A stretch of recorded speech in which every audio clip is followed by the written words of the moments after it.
Paano magkaroon ng kapayapaan? Pag-usapan po natin yan sa devotion natin na ito. Magandang araw po sa bawat isa sa inyo. Welcome back to our 365 Daily Devotions Seminary Edition. Merry Christmas po sa bawat isa sa inyo at binabati ko rin po ng happy birthday si Brother Paul De Ocampo ng KSA at hello po sa inyo sa lahat po ng mga nasa Saudi na sumusubaybay po sa ating daily devotions. Now, ngayong araw po, ang tatalakayin po natin ay Jesus, the Wonderful Counselor. So, ito pong mga araw na ito, simula ngayon, ang tatalakayin lang po natin ay Isaiah chapter 9, verse 6 and 7. Iisa-isahin po natin yung titles ng ating Panginoong Jesucristo dito. So, Jesus as the Wonderful Counselor demonstrates God's perfect wisdom in guiding His people.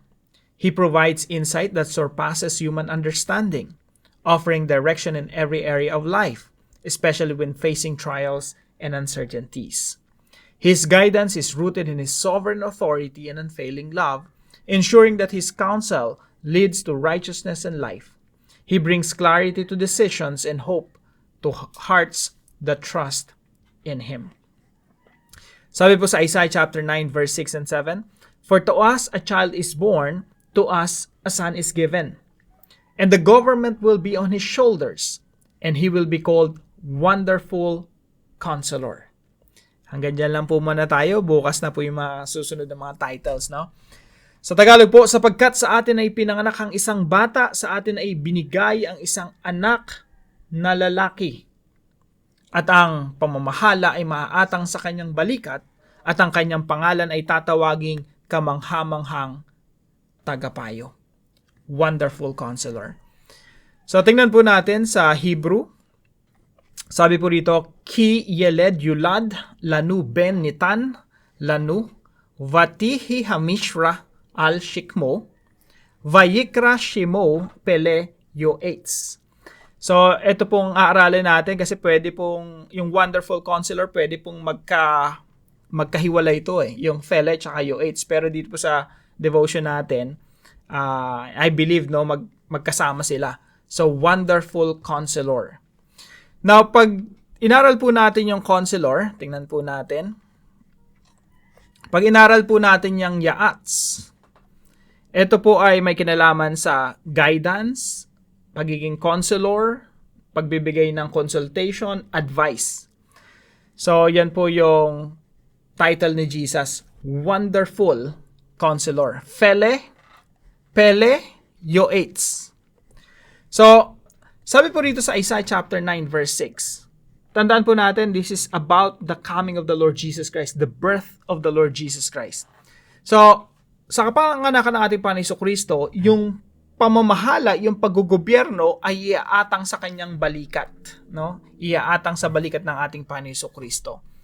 Now, maintindihan natin itong prophecy na ito pagdating sa kapanganakan ng ating Panginoong Jesucristo kung maunawaan natin na ito ay may kinalaman sa paggugobyerno ng ating Panginoon. Siya yung mamumuno sa lahat ng mga bansa. So, umpisan po natin doon sa una nating katuruan, Jesus is a wonderful counselor.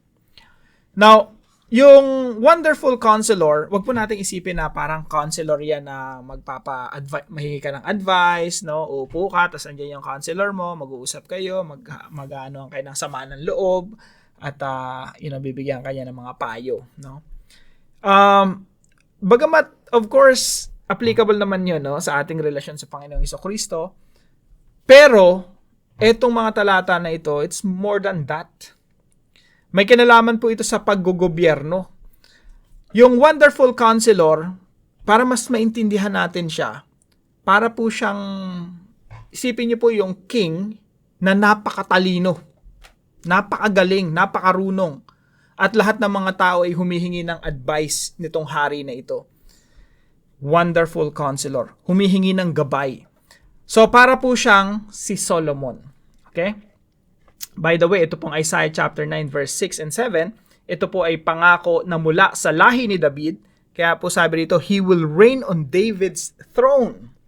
So mula sa lahi ni David ay ipapanganak yung Messiah, at yung Messiah na yon, siya yung maggogobyerno sa lahat ng mga bansa. Now, dito po sa 1 Kings chapter 10 verse 1 to 3. Ito po ay patungkol kay Solomon. Si Solomon po kasi napakatalino, napakarunong niya. Binigyan siya ng wisdom ng Diyos. Sabi ng Panginoon sa kanya, alam mo, Solomon, you can ask whatever you want. Gusto mo ng kayamanan, sige, bibigay ko sa iyo yan. Gusto mo ng kaharian, whatever, na gusto mong hilingin, sige, bibigay ko sa iyo. Sabihin mo lang kung anong gusto mo. Alam niyo po kung anong hiningi ni Solomon? Wisdom. Wisdom ang hiningi ni Solomon. At dahil doon, talagang naging sikat sa Solomon sa mga karatig bansa at yung mga iba't ibang mga hari dumadalaw sa kanya upang humingi ng kanyang gabay. So, siya yung wonderful counselor, kung iisipin nating mabuti, no? So, even the Queen of Sheba visit Solomon.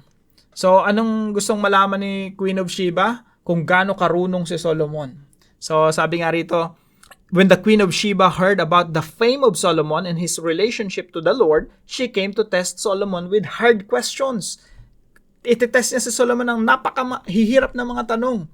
Pero dito, Solomon answered all her questions. Nothing was too hard for the king to explain to her.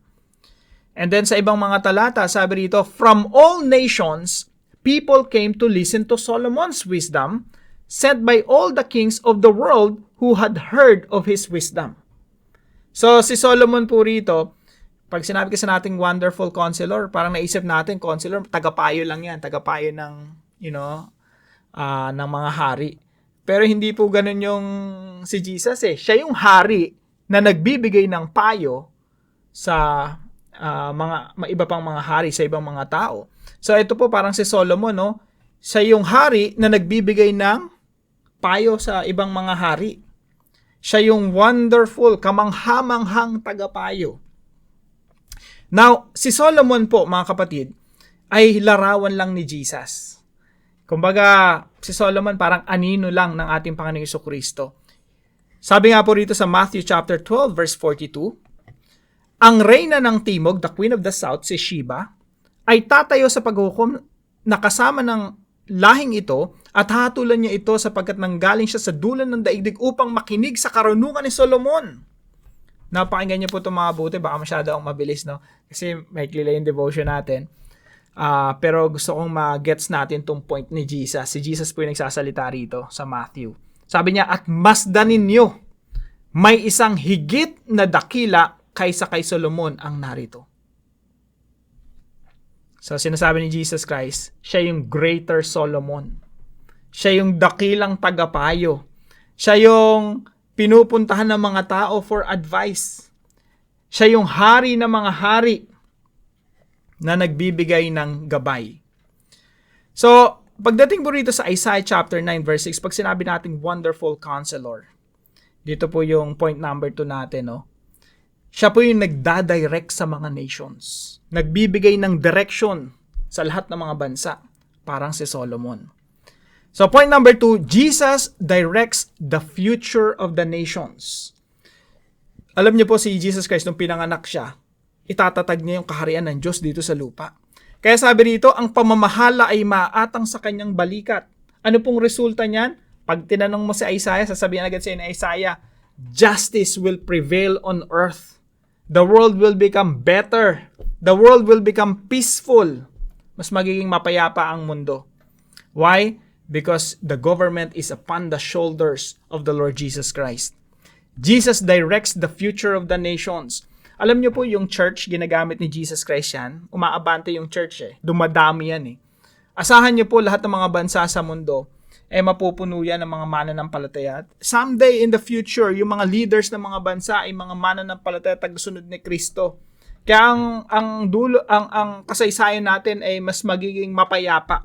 Yung history ng sangkatauhan patungo yan sa mas mapayapang mundo. Bakit? Kasi yung mga tao sumusunod kay Kristo. Tayo po sumusunod sa mga prinsipyo ng Panginoong Jesucristo. He is our wonderful counselor and we are obeying His principles. At yung church niya na patuloy na lalaganap dito sa mundo, yung ebanghelyo ng Panginoong Jesucristo, yung pagdidisipulo sa lahat ng mga bansa, magtatagumpay po yan. Kaya yung mundo natin, it will become better and better and better. Kasi nakasulat yan dito. And the government will be on His shoulders.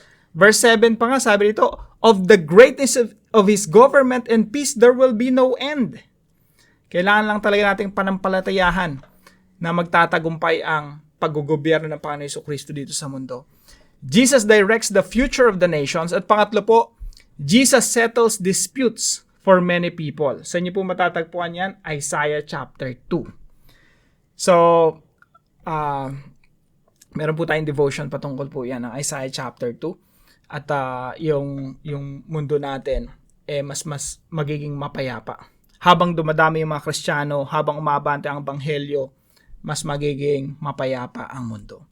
Now, on a very practical level, no, gawin natin siyang mas practical.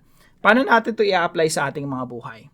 Number 1, pursue God's wisdom and will for your life.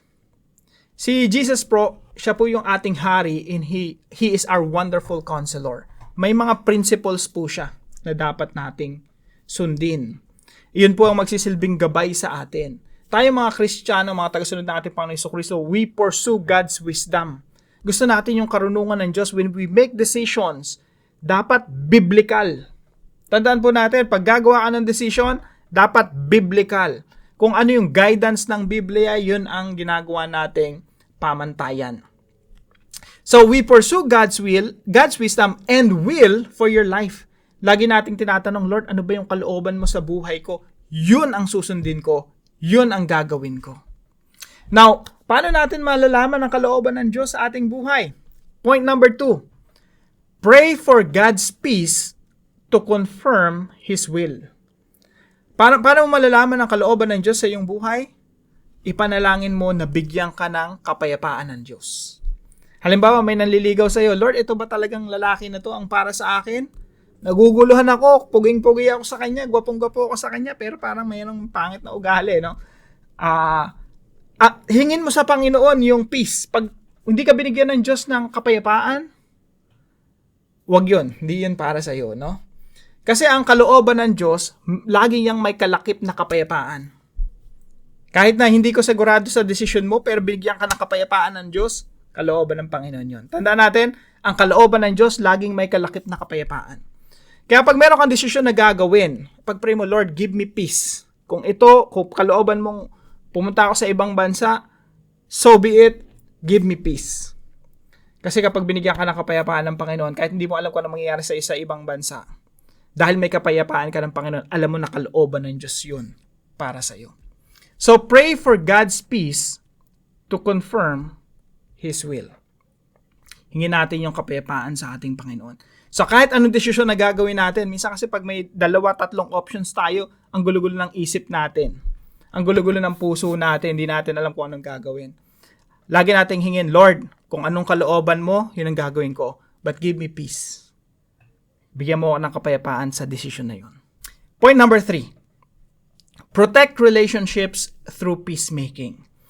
Now, ito pong isa sa mga gawain ng ating Panginoon Jesucristo at matutunghayan po natin ito sa mga susunod nating devotions. Na ang gusto ng Panginoon, kapayapaan hindi lang sa ating mga desisyon, kundi kapayapaan din sa ating mga relasyon. At tayo po bilang mga peacemakers, tagasunod ng ating Panginoon Jesucristo, we pursue peacemaking. We protect relationships. Dahil po ang ating Panginoon Jesucristo, sabi rito, He is the Prince of Peace, He is the wonderful counselor. Ang ipinaglalaban po natin lagi. Every time may makikita tayong conflict sa paligid natin, dalawang kaibigan, pareho nating kaibigan, nag-aaway, hindi mo kakampihan yung isa, no? At o kaya gagatungan mo yung isa. Ang pupurso mo lagi, peacemaking. Magkaroon ng reconciliation, kapayapaan.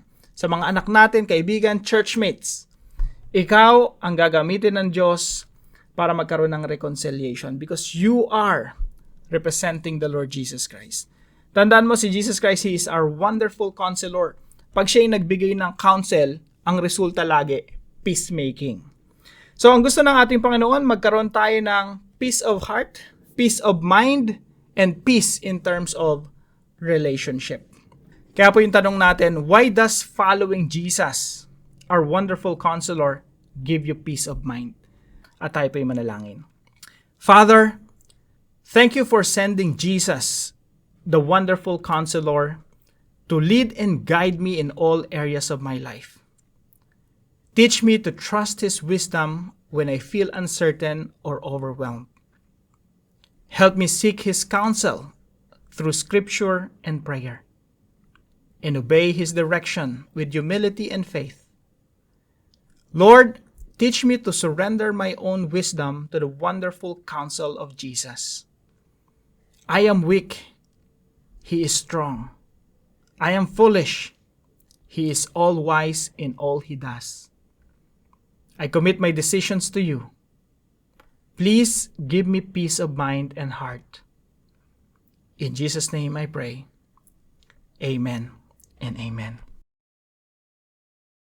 Maraming salamat po kay Sir Hubert na partner po natin sa devotion natin na ito. Pagpalain ka natin, Panginoon. Na kung kayo po yung natutunan, ipaalam niyo lang po sa comment section right below this video. And please don't forget to share this devotion to your family and friends.